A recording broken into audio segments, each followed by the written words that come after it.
Bonjour les runners, bonjour les sportifs, bonjour au petit monde de la course à pied, c'est Seb et je suis ravi, encore ce vendredi, de vous retrouver pour le nouvel épisode du podcast À côté de mes pompes, épisode 104. Alors, depuis 2 ans, vous le savez, j'accueille des sportifs amateurs ou de renom qui viennent livrer leur expérience de la course à pied, leurs souvenirs, leur parcours de vie. J'ai la chance aussi d'avoir des experts qui peuvent venir nous apporter des éclairages sur des sujets qui nous passionnent. Vous en retrouverez dans les prochaines semaines qui viendront mettre vraiment le doigt sur des choses qui sont importantes pour nous les coureurs. Comme vous le savez, si vous suivez le podcast de façon régulière, en 2021, j'ai mis très peu de dossards en compétition. J'ai pris part à très peu de courses parce que ça ne se calait pas forcément toujours très bien avec mon agenda familial, avec mon état de forme, avec les blessures. Donc autant vous dire que composer un planning, c'est rarement très simple. Et sur le plan sportif, c'était un peu la peau de chagrin. Le week-end dernier, à l'occasion d'un week-end organisé par mon épouse, et je la remercie, j'ai pris part à une compétition internationale. Dans un cadre exceptionnel, classé au patrimoine mondial de l'UNESCO, j'ai eu cette chance de courir sur le passage du Gois, donc cette route qui est submergée, qui se découvre 2 fois par jour entre l'île donc de Noirmoutier et le continent. Alors je l'avais vu plusieurs fois à la télé et j'étais donc de cette 34e édition, dimanche 19 juin, donc c'était il y a quelques jours maintenant. À travers cet épisode, j'avais envie de vous transmettre mon expérience de coureur à l'occasion de ce week-end caniculaire du côté de la Vendée, qui fut également un temps de rencontre avec de nombreux athlètes venus d'horizons divers, mais qui sont d'une gentillesse et d'une grande accessibilité. Outre la compétition, c'était 8 km, 4 km aller, 4 km retour sur le Gois. J'ai apprécié finalement cette ambiance de compétition internationale, mais dans une ambiance familiale. Et c'est ça que je veux vous livrer aujourd'hui. Avant de vous emmener avec moi du côté de Noirmoutier, confortablement installé pour écouter cet épisode, j'avais une petite pensée pour l'ensemble des coureurs blessés qui, quand ils ne pratiquent pas leur sport, peuvent être un petit peu moroses, un petit peu tristounés. Et j'en salue un particulièrement, Nicolas, qui du côté de Baule ronge un petit peu son frein. La course à pied ne fait plus partie de ton quotidien depuis quelques semaines, mais ça va revenir et je sais que tu es un fidèle auditeur, que tu as rattrapé tout ton retard en écoutant tous les épisodes, sans exception, en réécoutant même parfois certains qui t'ont vraiment marqué. Donc bon courage à toi, plus les semaines passent et plus la guérison approche. Donc tu vas bientôt pouvoir remettre les chaussures et prendre du plaisir en parcourant de nouveau de nombreux kilomètres. En tout cas, c'est toujours un plaisir d'échanger avec toi. Donc si vous aussi, comme Nicolas, vous êtes passionné de course à pied, venez discuter, venez échanger sur les réseaux, Facebook, Instagram, WhatsApp. Toutes les solutions sont possibles pour venir communiquer et discuter avec moi. Laissez un petit message sur Apple Podcast, sur Spotify, vous pouvez évaluer. Ça fait remonter le podcast dans les stats d'écoute et ça permet d'avoir une meilleure visibilité. Pour l'heure, je vous emmène du côté de Noirmoutier pour cette compétition internationale que sont les foulées du Gois. Bonne écoute à vous! Alors avant d'évoquer la course en elle-même, je voulais vous faire un petit point sur ce qu'ont été les semaines précédentes et remonter même un petit peu plus loin puisque avec la reprise de l'activité running, en ce qui me concerne, j'ai décidé d'accrocher un petit peu plus régulièrement qu'en 2021 des dossards. Pourquoi cela ? Parce que rien ne remplace la compétition, l'esprit, on va dire, du peloton, le fait d'aller se challenger avec d'autres sportifs, c'est cette émulation qui, je pense, me fait progresser.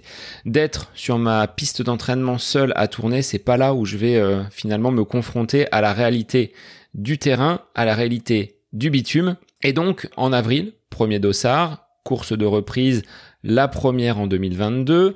Quelques semaines plus tard, donc un autre trail donc sur le week-end de l'Ascension.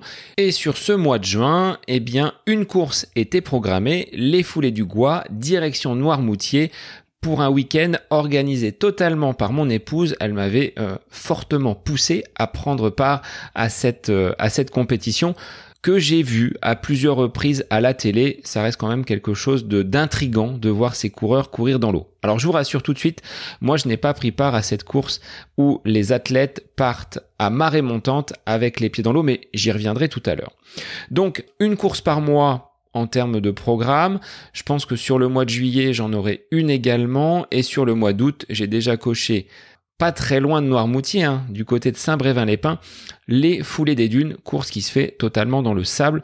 Donc ça va rythmer, on va dire, ma période estivale.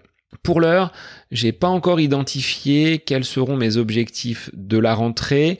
J'hésite entre un 10 km ou un semi-marathon. Ça va dépendre des quelques semaines qui vont venir. Et si l'état de forme, on va dire, qui est de plus en plus intéressant, se confirme et me permet d'envisager une préparation un petit peu plus longue, parce qu'aujourd'hui mes sorties sont composées essentiellement donc de footing avec un peu de fractionné sur piste, mais j'ai pas encore remis la longueur, car les courses auxquelles j'ai pris part, que ce soit le trail donc du côté d'Ozoir-le-Marché ou ces Foulées du Gois, ne faisaient que 8 km, donc j'avais pas besoin de faire beaucoup de bornes. Et puis la fin d'année scolaire là est relativement dense entre les corrections de copies, les convocations à droite, la préparation de la rentrée prochaine. J'ai moins de temps que ce que je pensais pouvoir dégager pour courir. J'arrive quand même à courir 3-4 fois par semaine. J'ai fait 2 blocs sur les 15 jours à 3 semaines précédents avec beaucoup plus de rythme, beaucoup plus de séances. Sur cette dernière semaine avant le départ sur Noirmoutier, la chaleur m'a un petit peu coupé les jambes avec seulement 2 séances, une le mardi et une le vendredi avec un petit rappel de vitesse.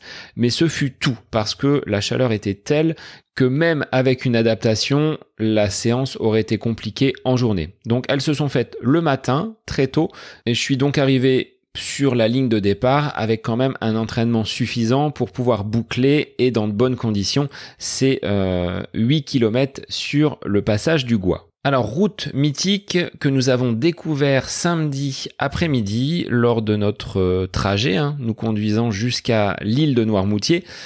On avait décidé de pas passer par le pont et de tenter la carte passage à sec, et l'heure de la marée était la bonne, donc on a pu voir un petit peu quel allait être le terrain de jeu du lendemain, du dimanche, avec la particularité d'une alternance de portions bitumées et de portions en pavé. Il y a des zones qui font entre 200 et je dirais 600-800 mètres pour les plus grandes, qui sont totalement recouvertes donc d'eau une fois que la marée est montante, mais ce sont des pavés qui ne sont pas d'allure si régulière que ça. Donc il faut quand même mettre les pieds au bon endroit et éviter toute foulure, toute entorse, toute blessure qui peut être handicapante et pénalisante. Alors, autre paramètre qui, le samedi, était inquiétant, c'est la température. On était sur un épisode donc caniculaire, le thermomètre dans la voiture affichait les 39 degrés et je me suis questionné sur la possibilité de courir avec une telle chaleur. J'ai expérimenté sur les conseils du doc Fabrice, vous le connaissez, cette adaptation à la chaleur. Sur les semaines qui ont précédé, 3-4 semaines auparavant, on avait déjà eu un épisode de chaleur. Et les séances d'entraînement, plutôt que de les faire tôt le matin ou tard le soir, je les réalisais plutôt en après-midi, de façon à ce que mon corps puisse s'adapter à cette montée en température.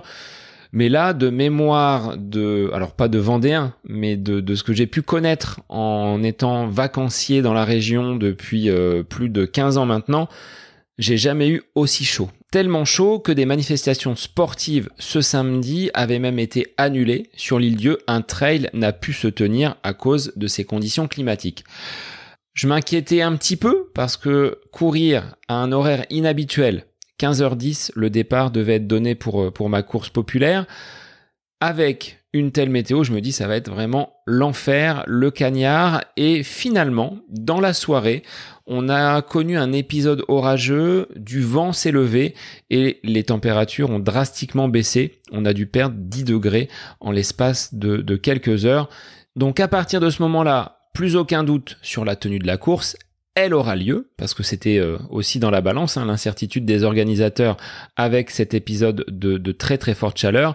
Et puis de mon côté, rassuré, parce que même si j'ai mis en place des processus d'adaptation avec des entraînements à des horaires à peu près similaires au départ de la course, je suis pas totalement rassuré à l'idée de partir avec 38, 39 ou 40 degrés. Donc là, pour le dimanche, la météo s'annonçait bien plus clémente. Alors, après un bon restaurant le samedi soir, un passage à l'hôtel, eh bien, il était l'heure le dimanche matin de prendre un bon petit déjeuner bien copieux. J'avais choisi de pas forcément manger le midi pour arriver relativement léger sur la ligne de départ. Alors, faisons déjà un petit point sur ce que sont ces foulées du Gois. C'est une course qui a vu le jour en 1986. Donc, nous en sommes cette année en 2022 à la 34e édition. Il n'y en a pas eu, en effet, en 2020-2021 pour cause de Covid. Alors, c'est un ensemble de courses, ces foulées du Gois, qui se déroulent sur le passage du même nom, passage du Gois, qui relie donc l'île de Noirmoutier au continent. Ce site est classé au patrimoine mondial de l'UNESCO, donc c'est pour ça que c'est quand même atypique de courir sur ce lieu. C'est une route donc qui rejoint Barbâtre sur l'île de Noirmoutier, au continent et à la ville de Beauvoir-sur-Mer. Alors ça a longtemps été le seul moyen pour rejoindre l'île de Noirmoutier, jusqu'à ce qu'un pont soit mis en place durant les années 70. La circulation, et c'est là la particularité de cette course, la circulation sur le Gois ne peut se faire qu'1h30 avant la basse mer et seulement 1h30 après justement que le point le plus bas de la marée ait été atteint. Et donc cette manifestation sportive est unique en Europe. C'est pour ça que je vous parlais de course internationale, parce que des athlètes viennent de toute l'Europe pour prendre part à cette compétition qui rassemble au bas mot 2000 coureurs sur différentes courses que je vais vous détailler par la suite.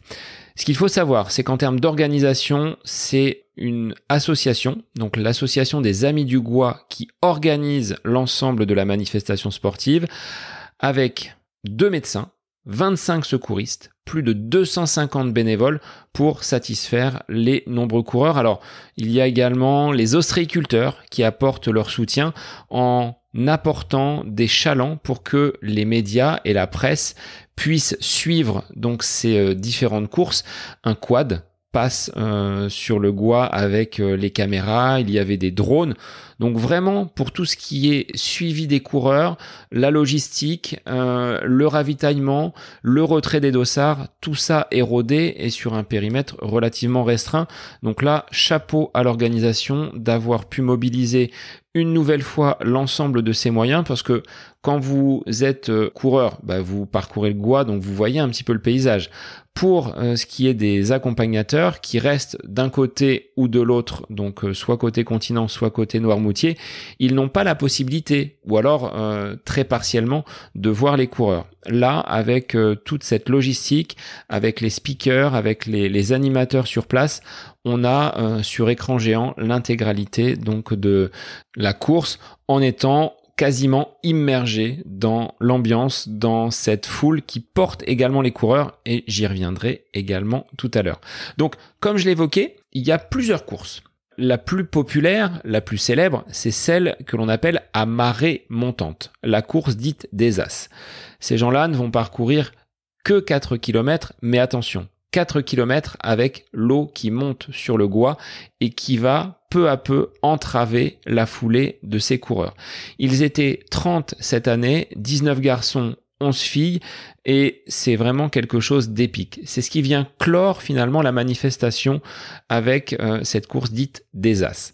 Avant cela, dès 13h, il y avait une première course nouvelle cette année, c'était la première édition, course dite à marée descendante. Alors là, le Gois n'est pas totalement découvert d'eau et des coureurs ont pris le départ pour 8 km, 4 allées, 4 retours avec de l'eau jusqu'aux chevilles, voire mi-mollet. Donc déjà courir sur une zone, comme je disais tout à l'heure, avec des pavés, c'est pas simple. Là, imaginez le faire avec de l'eau en ne voyant pas toujours vos appuis. Donc ça a provoqué forcément quelques chutes. Un coureur que j'ai pu rencontrer, Momo Serbouti, est tombé, ce qui a complètement cassé son rythme de course, et derrière c'est difficile de reprendre une certaine allure. Donc cette course-là à marée descendante était la toute première, c'était la nouveauté de l'édition 2022, avec donc 8 km à parcourir, les pieds dans l'eau, même si la marée était descendante et en train de se retirer. Et donc là c'est David Menanto qui a littéralement survoler la course. David est un coureur donc qui réalise des semi-marathons, des marathons et qui se lance dans l'ultra-distance, mais il a vraiment mené cette course de A à Z d'une façon magistrale. C'est même beau à voir parce que vous avez l'impression que les coureurs sont là à marcher, enfin du moins à courir sur l'eau, et ça donne un spectacle qui est vraiment hors du commun, ce qu'on ne voit pas ailleurs. C'est vraiment ce côté atypique, je leur dis à nouveau. Donc après cette course donc à marée descendante, il y avait ensuite une segmentation des différentes courses, que ce soit les courses hommes, les courses femmes, les courses enfants, les courses handi. C'était une façon de rythmer finalement l'après-midi entre la première course qui avait lieu à 13h, la course à marée descendante, et la course des As vers 18h. Je dis bien vers 18h, comme toutes les autres courses, elles étaient dépendantes de la marée. Donc l'horaire était fixé, mais à quelques minutes près, ça pouvait jouer. En tout cas, le fait d'avoir séparé les courses hommes des courses femmes, certains peuvent y voir un certain machisme ou une certaine ségrégation. Moi, je trouve que au regard de la configuration des lieux, le passage du Gois est quand même quelque chose de très étroit. On ne peut pas mettre 2000 coureurs comme ça sur un espace aussi réduit. Eh bien, ça permet à chacun de prendre du plaisir et de profiter de ce passage du Gois sans être vraiment dans un embouteillage total. Même si quand vous lancez 900 concurrents hommes sur une ligne de départ, vous pouvez vous attendre à ce que les premiers mètres ne soient pas très très fluides. Alors après avoir observé donc cette course à marée descendante, donc là il y avait une trentaine de coureurs, j'ai été me préparer tranquillement, donc rejoignant le parking qui est situé donc à quelques encablures du départ de la course. Et je me suis mis un petit peu dans ma bulle.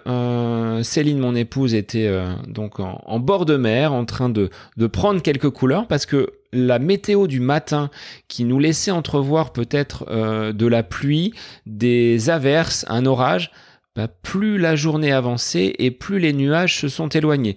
Donc au moment où j'effectue mon échauffement, au moment où le départ va se lancer, la météo est plutôt belle. Très peu de nuages sur la ligne de départ, ce qui augure d'une course qui va quand même être relativement chaude, mais le vent s'est levé. Alors, il soufflait le matin de la terre vers l'île de Noirmoutier, et l'après-midi, changement de marée, la configuration était tout autre. Le vent, on allait l'avoir de face sur les 4 premiers kilomètres.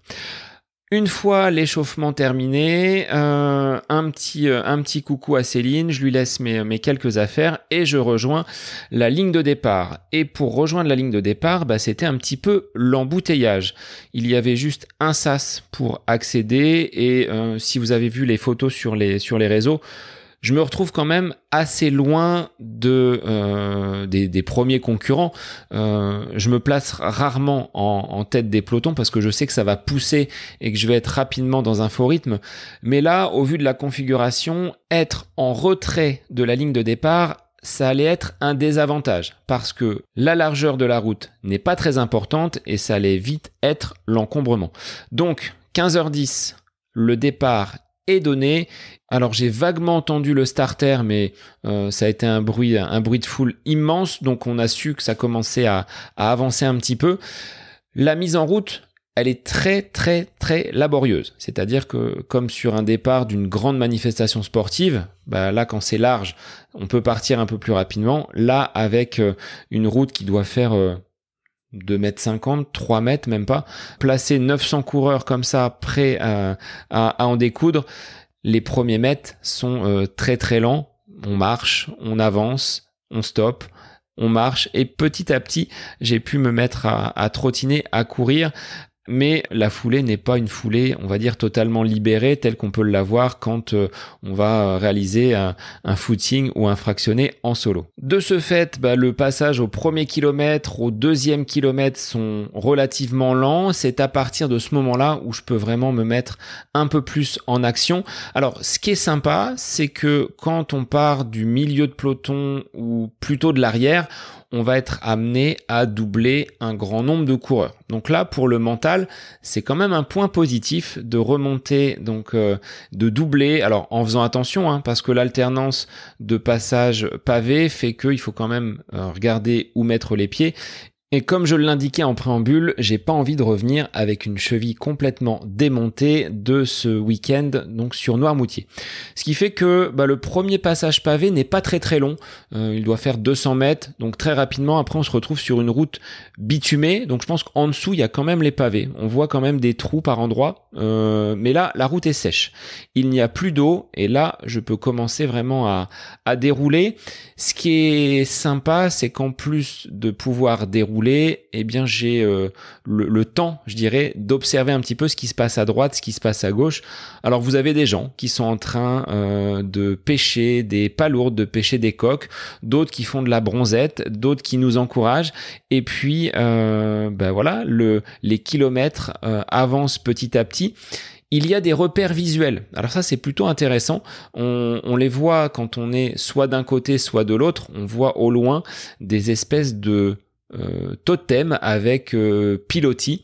En fait, ce sont juste les abris qui permettent, en cas de montée rapide de l'eau, à un automobiliste, à un pêcheur à pied, de pouvoir se protéger. Donc ça donne des jalons et des repères pour savoir à peu près à quel niveau de ce passage du Gois on se situe. Au fil des hectomètres, le peloton s'étire, mais on fait face à un gros vent qui vient donc de Noirmoutier et que l'on prend en plein dans le nez.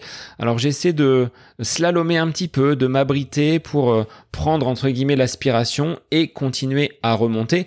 Mais arrivé vers le 3e kilomètre, un petit peu après, je vois déjà le quad qui fait route en sens inverse, c'est-à-dire que les premiers de cette course populaire homme qui fait 8 km, ils ont déjà atteint l'île de Noirmoutier, ils ont fait demi-tour à Barbâtre et ils sont déjà sur le retour. Alors là, je me demandais un petit peu comment la course allait s'organiser parce que vous avez 900 coureurs qui partent dans un sens, mais au bout de ces 4 km, il faut faire demi-tour. Et en fait, ça s'est fait assez simplement. Les coureurs qui étaient donc en direction de Noirmoutier pour leurs 4 premiers kilomètres se sont mis sur la droite et les autres, naturellement, se sont mis sur la partie gauche, ce qui fait qu'il y avait un croisement. Mais comme les distances entre les coureurs étaient de plus en plus importantes, ça s'est plutôt bien organisé sans qu'il y ait eu de couac. Après presque 18 minutes de course, même un petit peu plus, j'arrive au 4e kilomètre, lieu-dit Barbâtre, point donc de demi-tour, direction cette fois-ci Beauvoir-sur-Mer. On reprend donc la même route en sens inverse avec cette fois-ci un vent qui est beaucoup plus favorable, ce qui va aider pour la route du retour. Alors du côté de Barbâtre, la route est totalement lisse. On a affaire à un véritable billard, c'est du bitume, voire du béton par endroits, mais le rendu est plutôt bon, ce qui fait qu'on peut relancer pour ce chemin du retour, cette deuxième moitié de course avec de bonnes jambes, de bonnes sensations. Les passages pavés qui vont venir sont un petit peu plus éloignés. Malgré cela, il faudra en garder sous la semelle. Du moins, moi, j'ai été relativement prudent sur ce chemin du retour, ne voulant pas trop m'enflammer avec ce vent favorable et garder suffisamment de lucidité pour les passages pavés. Je ne suis pas aussi agile qu'un chat pour franchir ces zones-là, donc j'ai voulu garder quand même beaucoup de concentration et donc de ne pas avoir trop de fatigue pour passer ces différents secteurs qui sont, on va dire, plus régulier et plus confortable que ce que je m'étais imaginé.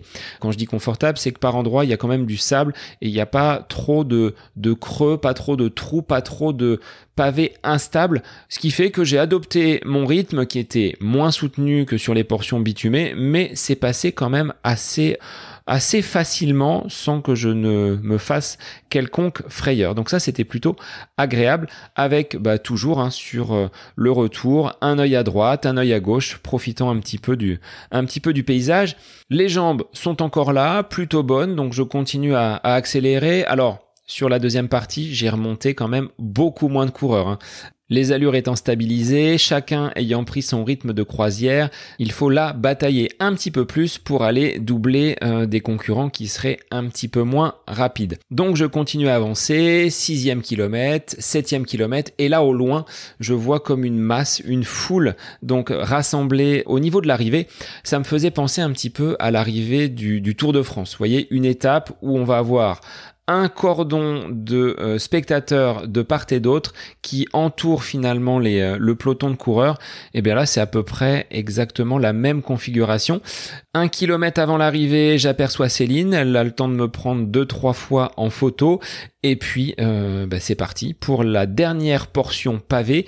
Et ensuite, la dernière ligne droite sous une clameur. Mais j'ai rarement vu autant de bruit sur une arrivée de course. Là, c'était vraiment magnifique d'avoir des enfants, des familles, des personnes qui étaient là, qui avaient déjà fini leur course, nous applaudir. Alors, ça joue toujours au sprint. On jette ses dernières forces dans la bataille.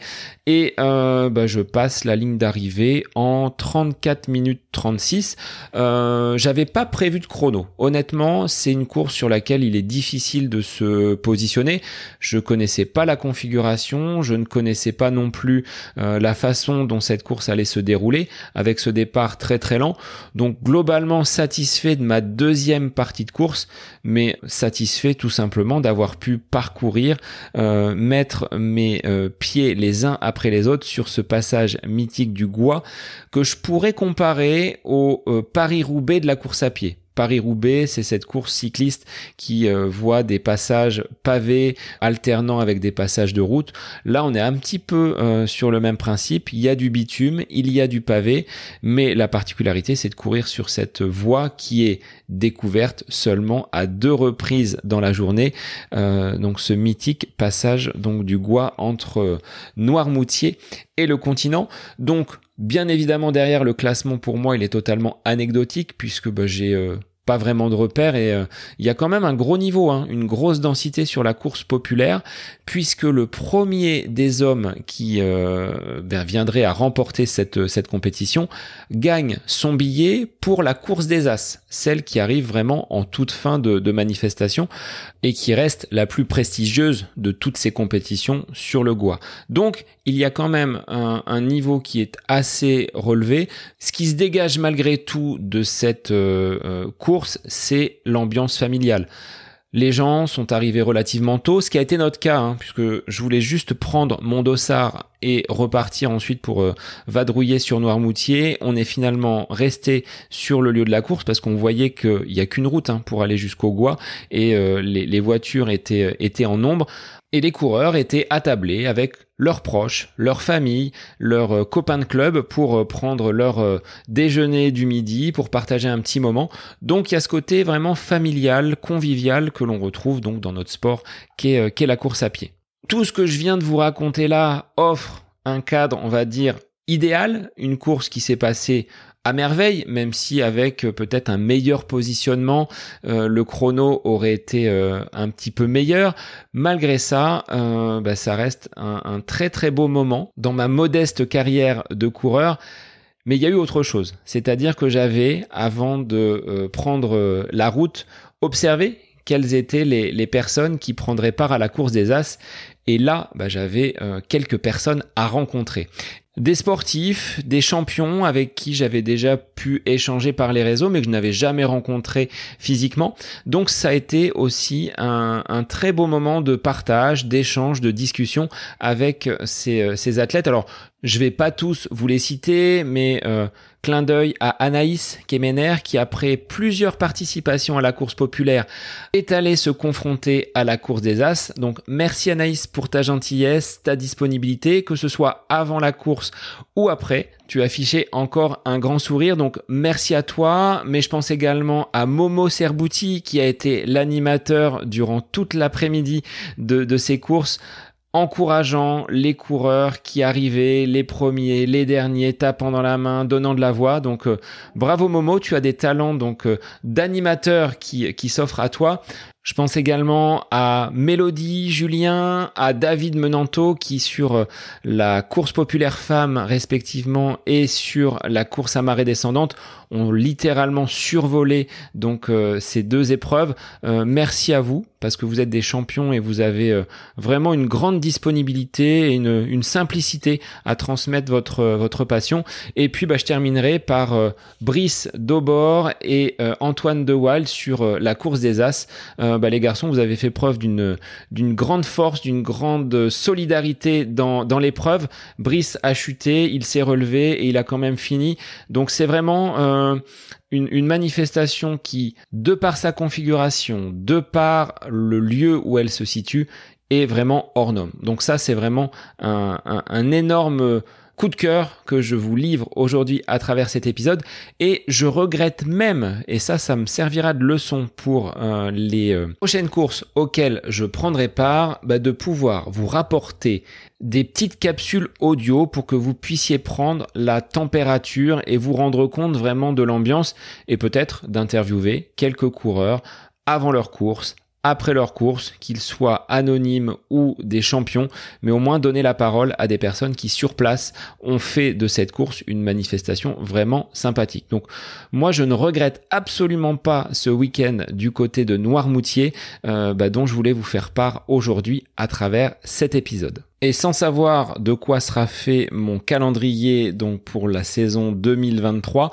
je pense que j'irai de nouveau accrocher un dossard en Vendée sur ce passage mythique qu'est le passage du Gois, parce que il y a vraiment une ambiance familiale, quelque chose qui se dégage de ces pelotons, des sourires à n'en plus finir, de la musique, une foule qui vous porte pour réaliser votre course. Donc c'est vraiment quelque chose d'assez hors du commun que je ne connaissais pas et que je suis ravi d'avoir pu vous livrer dans cet épisode.